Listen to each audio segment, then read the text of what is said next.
fellow diamond painting addicts, and welcome back to Diamond Painting Anonymous. I'm Daphne, and I'm here today for, I guess, what I'm calling a mini whip and chat. I was a bit under the weather and not able to make my regular whip and chat happen on Sunday, so I decided, because I want to continue working on my Floral Frenzy kit for our Diamond Paint Along in May, which is our newest kit.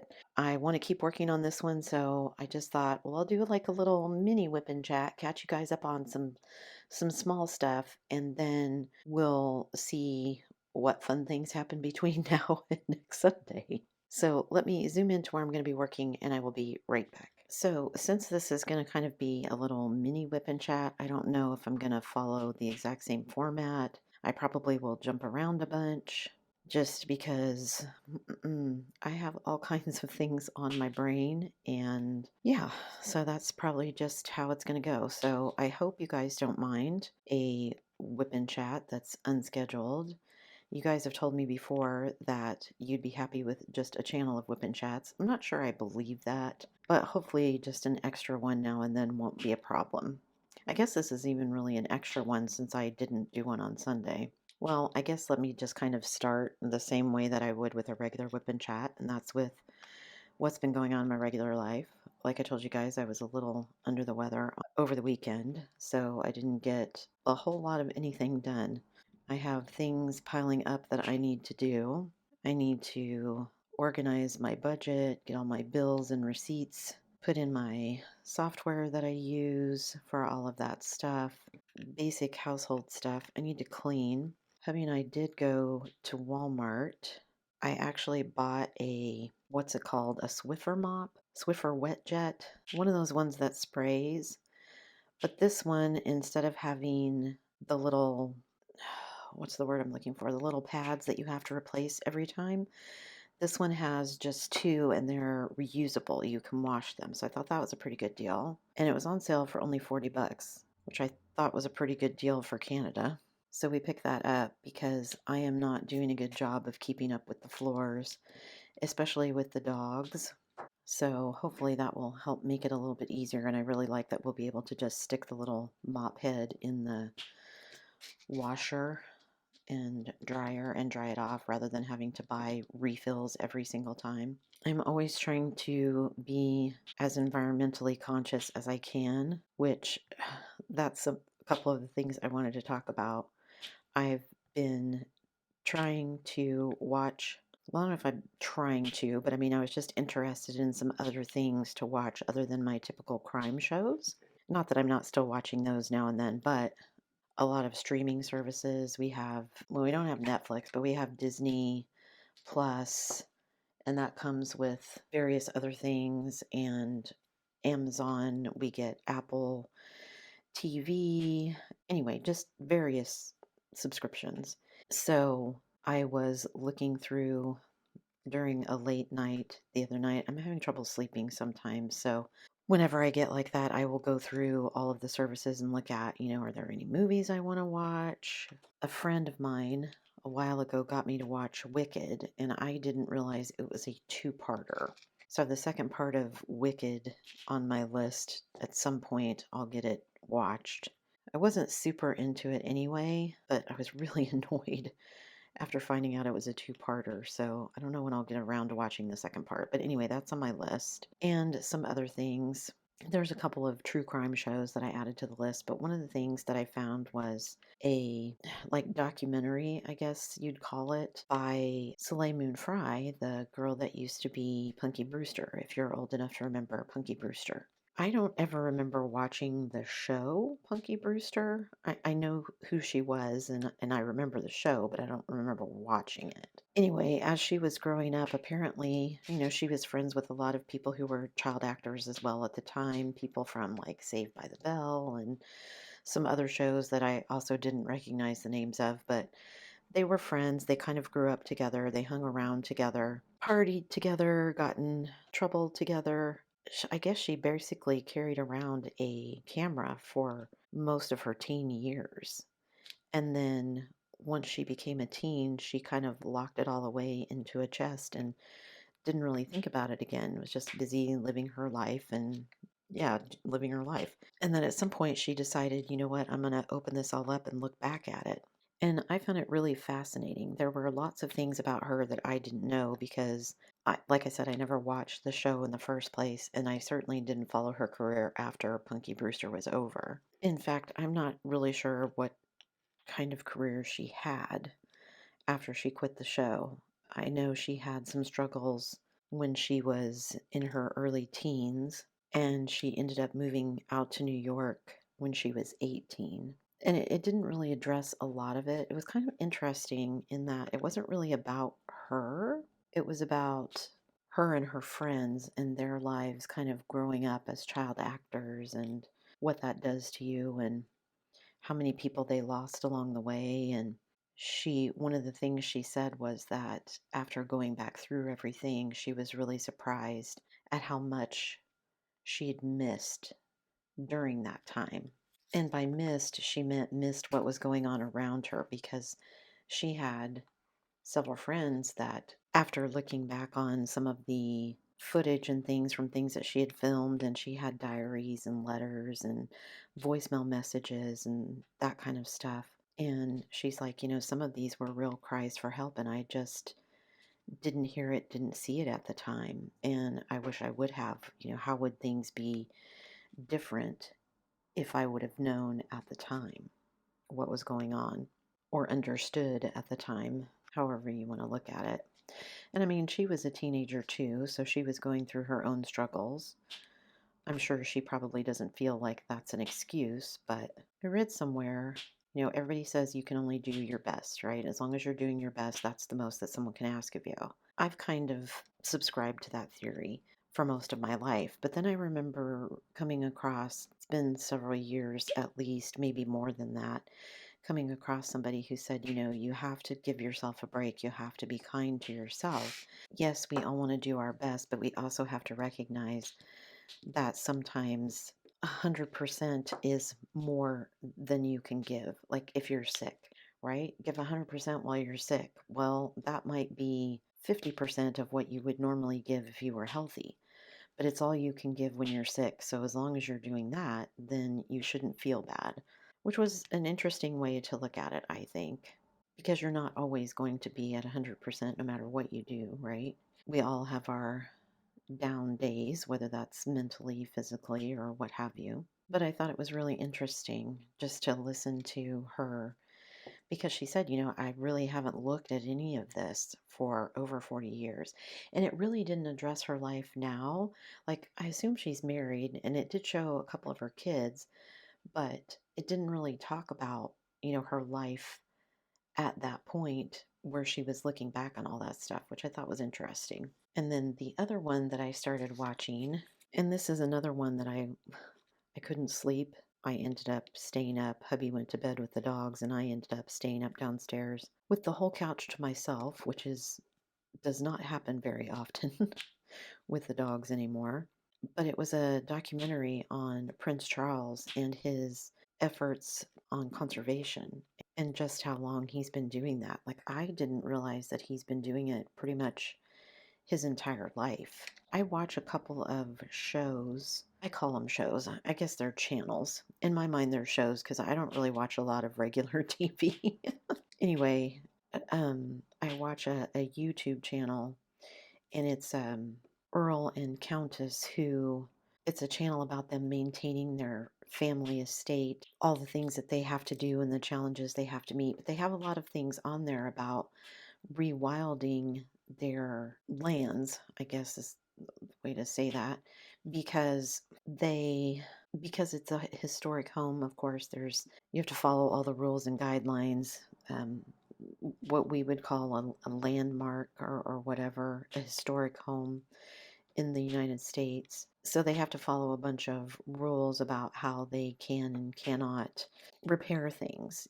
There's no real renovations allowed unless it's a restoration, not a renovation, I guess is the way to say that. Anyway, because I watch that channel, I've been watching them talk about a lot of things where they're rewilding their land and turning what used to be farmland that has just been sitting as pasture land for decades now, and turning it back into pasture land and having, semi-wild animals. They've gotten wild pigs and they have some kind of cows, I think, or horses. And they've just recently gotten some beavers and they're trying to reintroduce storks. And I know from a couple of the other channels I watch that I think I've mentioned before that bats are protected in the UK. So you can't just, like, if you find bats in your belfry, in your roof, or whatever, you can't just relocate them because they're considered protected.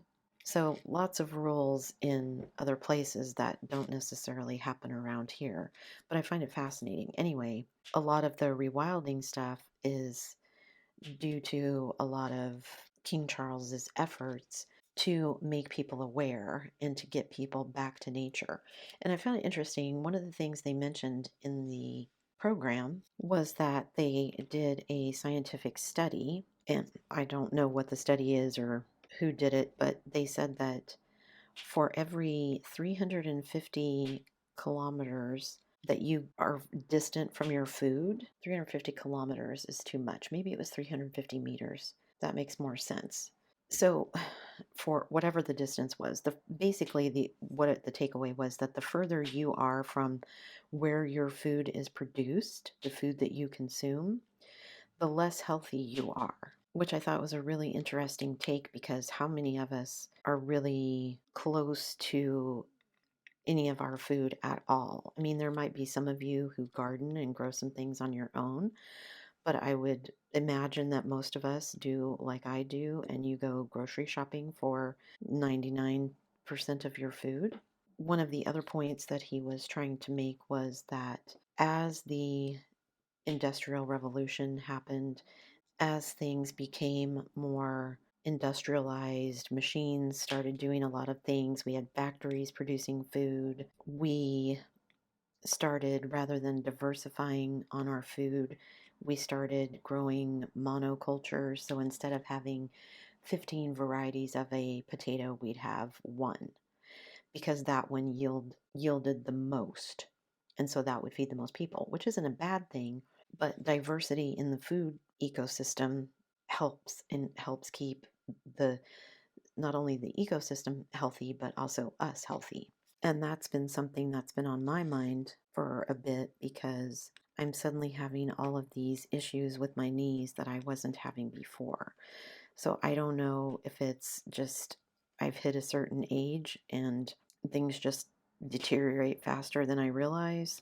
If it has something to do with my diet, I know my diet here since we moved has not been as good as it was before. I probably in the year or so before we moved, I had started really actively trying to lose weight and get healthier and was tracking what I ate, and I was trying to be really conscious of how much sugar I was consuming, how many calories I was consuming. That just sort of all went by the wayside with the move and the stress of that and everything else. And I just have never really gotten back to it. So I wonder sometimes if that has something to do with it. I don't know. I really need to go probably and get a checkup, but we don't have a family doctor. Don't know if we'll ever have a family doctor assigned in this province. So that means basically I have to go to the hospital because there is no walk-in clinic around where we are anymore. Although I was talking with my husband and he's like, well, we could go to this walk-in clinic in this town. And I was like, so I can go anywhere in the province? I just assumed, I'd have to stay local to where we lived, but maybe that's not true. In any case, it was very, very interesting to watch and see all of the things. And he's done projects in the UK as well as I think they mentioned a project in Afghanistan. But he basically is trying to help people live more sustainably in all areas of life, not just plastic recycling or whatever things people tend to focus on, but living your life more in tune with nature. And there are lots of proponents of that. I have often told my husband if I had to hunt and dress all of my own meat, I probably would never eat any because I just don't think that's something that I could do And that's something that has distanced me. I mean, I know what just a few generations ago, my grandmother and her mother would have been out on the farm, finding a chicken for dinner or having livestock, and some of that didn't get sold for money would be eaten and things like that. So maybe vegetarian or vegan life would be good for me. The problem I have with that is that I'm a very picky eater and I don't like a ton of different vegetables, and the ones I do like are the ones that are the worst for me. I don't like a lot of green vegetables. I don't like a lot of vegetables, period. And I'm sure that's due to circumstances. Like, I know I've been told by other people who grew up in worse circumstances than I did that, if you're hungry, you eat whatever's available. I've never been in that situation, very luckily, and so I've never had to face that. Hopefully, never will. I also subscribe to a YouTube channel, and I think I've mentioned this one to you guys before, and I'm jumping all over the place, so if you guys can't follow me, I'm so sorry. Anyway, this YouTube channel is basically good news. So things that he gathers up, stuff you might have missed, good stuff that was going on in the world. And so much of social media seems to be rage bait, things that aren't true, and people just trying to get clicks. I mean, I understand the hustle and trying to make money, but I wish there was a less dishonest way to do it, I guess. Anyway, this guy, Sam, has a YouTube channel where he shows the good things that happened, and it was talking about a program. I don't know if it's a program or some kind of program in Africa where they have designed a system that collects water from the air. I don't know, I can't remember if the particular one I'm thinking of has to be like powered. If it did, they were using solar power, but training the women of the village how to use this system and get it all set up so that they wouldn't have to walk however many days away they were walking for water, and sometimes for not even clean water.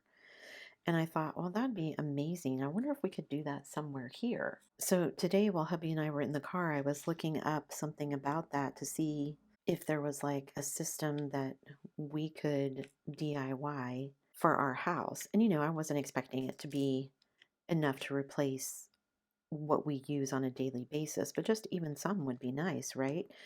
We have our little solar battery things that we use, usually just in the case of when there's going to be a power outage. Like, we just got notified there's going to be a power outage later this week, planned, but still, that means we'll be without power. So we use them to try, and especially in emergency situations, like when I was in the storm last year and we didn't have power for like 3 days, we charged our iPads and our phones and electronics off of computers, laptops, whatever, off of those solar batteries. And then we had a generator, a gas generator, to run the refrigerator. I'd love to get a solar generator that would run the refrigerator. There's backup systems that you can buy now, supposedly, that will keep your refrigerator running in the case of a power outage. Anyway, so I was looking up these water systems, and I found an article that researchers at MIT have developed a fabric that basically, it kind of looks like black bubble wrap, but the bubbles are filled with some kind of gel that absorbs water from the environment. And they tested it in Death Valley. And basically, again, not enough with just what they were testing, one small, basically, window's worth of the fabric to generate drinking water, but it worked. It wasn't a lot. But they said they're trying to work on, how to scale this up now. How many windows could you do in a house, for example, or put out so that people could use it and have a source of drinking water, because there's water vapor in the air. So rather than having to take water out of the ground, you would be taking it out of the air. And it said it works really well in places where high humidity, it works the best, obviously, because when it's very humid, there's a lot of water in the air. But even in lower places where there wasn't a lot of humidity, it still worked. So if you could have, 4 or 5 of your windows covered in that stuff, you might be able to generate enough water for a household's needs, and it would be coming out of the air rather than out of the ground. It said something like there's 6 times more water in the air on Earth than there is in the ground, which seems kind of crazy to think about. Something that hubby and I were actually just discussing today. We took a short trip and drove up to a nearby city and went to a really cool restaurant, which I'll tell you about later, maybe in the regular Whip and Chat later this week. But somebody had told me that Oak Island was now open for tours, which they haven't been open for that for a couple of years, I don't think. I don't know if it had to do with COVID or what they were doing on the island or what. But I went out and checked today, and it is open for tours. They give you like a little guided tram tour, and you get to see some of the places on the island, the money pit where they originally thought all the treasure was buried, and some other places. So, hubby and I are going to make plans to go do that. And we were also talking about, at the same time, I want to go to Halifax, which is also in Nova Scotia, just like Oak Island is, for those of you who didn't know. I want to go to Halifax and go to their maritime museum there. I keep calling it the Titanic Museum. When I looked it up today, it's the Maritime Museum, something, Atlantic Maritime Museum, maybe. Anyway, they are now also open because it is summer and getting to be tourist season. And I want to go see their exhibit on the Titanic. And I also want to go see, they have an exhibit on the Halifax explosion in, I want to say 1917. And I've heard about the Halifax explosion several different places. I have a podcast that I listened to that talked about it. I've read some things on it. It's basically, one ship was loaded down with munitions, and through a series of just mishaps creating the perfect storm, there was another ship coming the opposite direction, and they ended up running into each other and causing an explosion. And it basically leveled Halifax. There were a lot of fatalities. There were people who survived, but like their houses were blown away, literally just like a bomb went off, because that's essentially what happened. Nothing left standing. So people didn't have anywhere to go. Lots of people with injuries, and just, yeah, kind of a crazy thing, but I'm fascinated by it. I think I'm fascinated by it because it's that if just this hadn't happened, or if just that hadn't happened, like it's a dominoes kind of effect, where if the first domino hadn't fallen, or the second domino, you know what I mean? So hubby and I are hopefully going to be scheduling a trip to do that. I would like to go during the week rather than going on a weekend, and I'd like to go sometime this month if we can work it out, because I think it's going to be, I mean, the longer we wait, the busier it will get. I have to check and see what tickets are available and stuff, because that may determine how quickly we get up there. Or maybe we'll end up making 2 trips, one to go to the museum and one to go do Oak Island. I don't know. But those 2 things are definitely on my bucket list. So I would like to get to them sooner rather than later. And I'm so excited. Whoever it was that told me that Oak Island was open for tours, thank you, thank you, thank you, because I hadn't even been checking, because they hadn't been open for tours in so long that I just didn't think they were ever going to reopen. But I'm glad they have, and now we can go visit. My son makes fun of me for watching the show. Every time we watch it, he'll say to me the next morning, "Mom, did they find anything?" Well, they found a piece of wood, or they found some pottery, or they found, a rock. I mean, I say a rock. They'll find like this was a shell used in a cannon. So it has historical significance, but it just looks like a rock. They haven't found any treasure yet, really. I mean, they found lots of things that are important archaeologically, but no gold or silver or, hidden treasure or anything like that yet. But I still want to go see the island. You guys, I am blind. I just spent 10 minutes, it felt like, looking for this color. Not sure why that was. I think I was looking for a pink instead of this kind of pale peachy color. I am enjoying this kit, though, I gotta say. It is very confetti heavy, like what you see me working on today is pretty confetti heavy. But there, like the last section I did, there was quite a bit of multi-placing, so even the little multi-placing that there is, it's still way more than was in my Heaven and Earth, so I'm going to call that a win. Trying to think about what else I can tell you guys. Oh, in diamond painting related stuff, did anyone see that Dreamer Designs has been sold to a new owner, I guess?